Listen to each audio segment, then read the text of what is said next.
Вітаю! Слава Ісусу Христу! А ви знали, що Олімпійські ігри – це культ людського тіла, краси, витривалості і сили.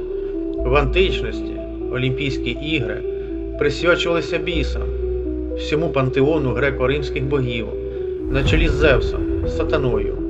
Ігри на честь олімпійських бісів час від часу супроводжувалися жертвоприношеннями.